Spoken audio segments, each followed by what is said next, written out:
नमस्कार, आप देख रहे हैं तापमान लाइव। मैं प्रशांत। अभी हमारे साथ विभूतिपुर के विधायक अजय कुमार हैं। अजय जी, एक तरफ आपके प्रतिपक्ष नेता राहुल जी पूंछ चले जाते हैं जहां गोलीबार होती है उनसे मिलने के लिए, और दूसरी तरफ देश के प्रधानमंत्री नरेंद्र मोदी 50,000 करोड़ सौगात लेकर के बिहार आ रहे हैं। तो दोनों को कैसे देख रहे हैं? दोनों में आपको ये देखना है कि राष्ट्र के सामने बड़ी समस्या उस वक्त क्या थी। अगर ये आप देखेंगे तो आतंकवादी हमला जो है वो सबसे बड़ी समस्या थी, जिस पर पूरी देश की नजर थी और पूरे देश की चिंता थी। और उस चिंता को देखते हुए सरकार ने सर्वदलीय बैठक बुलाई।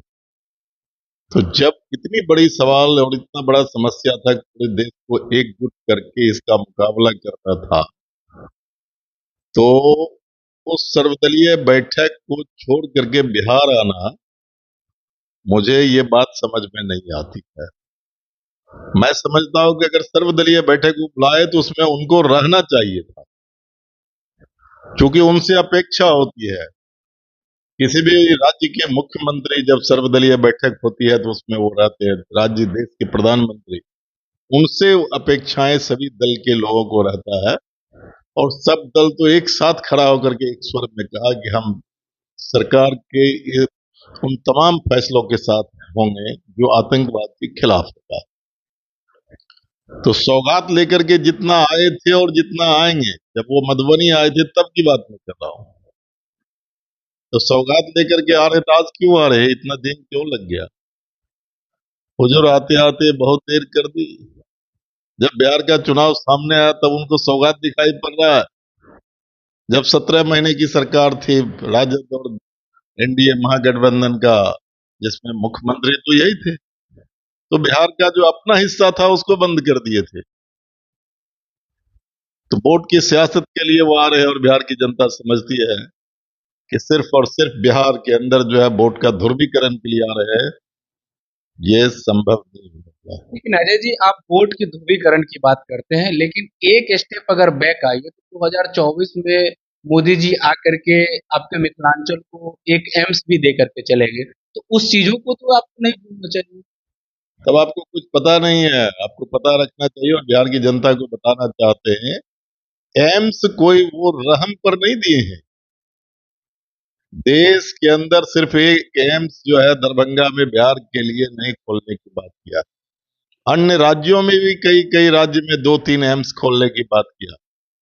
और बिहार की परिस्थिति में अगर आप देखिएगा तो पटना पीएमसीएच के बाद कोई मेडिकल फैसिलिटी का कोई जगह है तो वो दरभंगा है।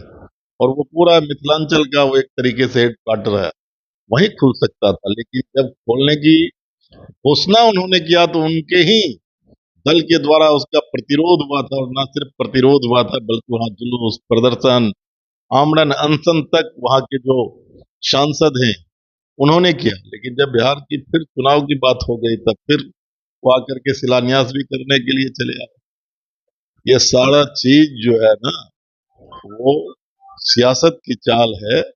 जब वोट की जरूरत है तो बिहार याद आती है, और जब वोट खत्म तब फिर बिहार उनके जहन से निकल जाता है। अगर इतनी ही चिंता उनको बिहार में है, तो बिहार के अंदर जो गरीबी है, बिहार के अंदर जो मुफलिसी है, बिहार के अंदर जो भुखमरी है, बिहार के अंदर जो बेघर हैं, बिहार के अंदर जो भूमिहीन है, उनके लिए कोई पैकेज देते तब ना। बिहार के अंदर, बिहार से जो पलायन हो रहा है उसको रोकने की कोई बात करते तब ना। दरअसल ये सब चीज बिहार विधानसभा चुनाव के मद्देनजर आ रहे हैं। पीछे अगर आप जाइएगा तो 5 साल पहले कितने बार मोदी जी बिहार आए थे, और इस 6 महीने में वो कितने बार आए हैं। मैं अजय जी से ये करना चाहूंगा कि 5 साल में कितनी बार मोदी जी बिहार आए हैं। निश्चित रूप से अजय जी को पता होगा ही। 5 साल में आप देख लीजिए ना, पिछले दिनों जब पार्लियामेंट का चुनाव था तो उस पार्लियामेंट चुनाव में वो 5 बार आए थे। सिर्फ पार्लियामेंट चुनाव में। 5 बार बिहार आए थे, और अभी तक वो 2 बार आ चुके हैं। अभी फिर उसके बाद उनका लगातार वहां आना पड़ेगा। दरअसल बिहार के अंदर वो चाहते हैं कि अकेले भाजपा की सरकार बने, और उसको बनाने के लिए वो ये प्रयास कर रहे हैं। और बिहार की मिट्टी और बिहार के अंदर जो है ना, जमहूरियत जो है उसकी जड़ बहुत मजबूत है। राजनीतिक तौर पर यहाँ के लोग परिपक्व हैं। बिहार बहुत सोच समझ करके कदम उठाती है और उठाएगी। उनके आने नहीं आने से जनता का सवाल उनसे होगा, और वो सवाल होगा बिहार के हित में। बिहार का जितना बचा हुआ था, खुद जीएसटी और का जो पैसा इसका बकाया था, वो तो देने कितना बार, वो पिछली बार इससे पहले जो 19 के चुनाव में आए थे, कितना बोले, कितना दे 25 दे, 50 दे, 75 दे, 100 दे, ये बोलते हुए कितना तक वो बोल गए, दिए क्या थे? ये मूल सवाल है। आप लोगों का एक प्रश्न क्यों नहीं रहता है जी, जो पिछले 20 साल में मुख्यमंत्री जी विशेष राज्य का दर्जा मांगते रहे, लेकिन अभी तक नहीं मिला, फिर विधानसभा चुनाव आया।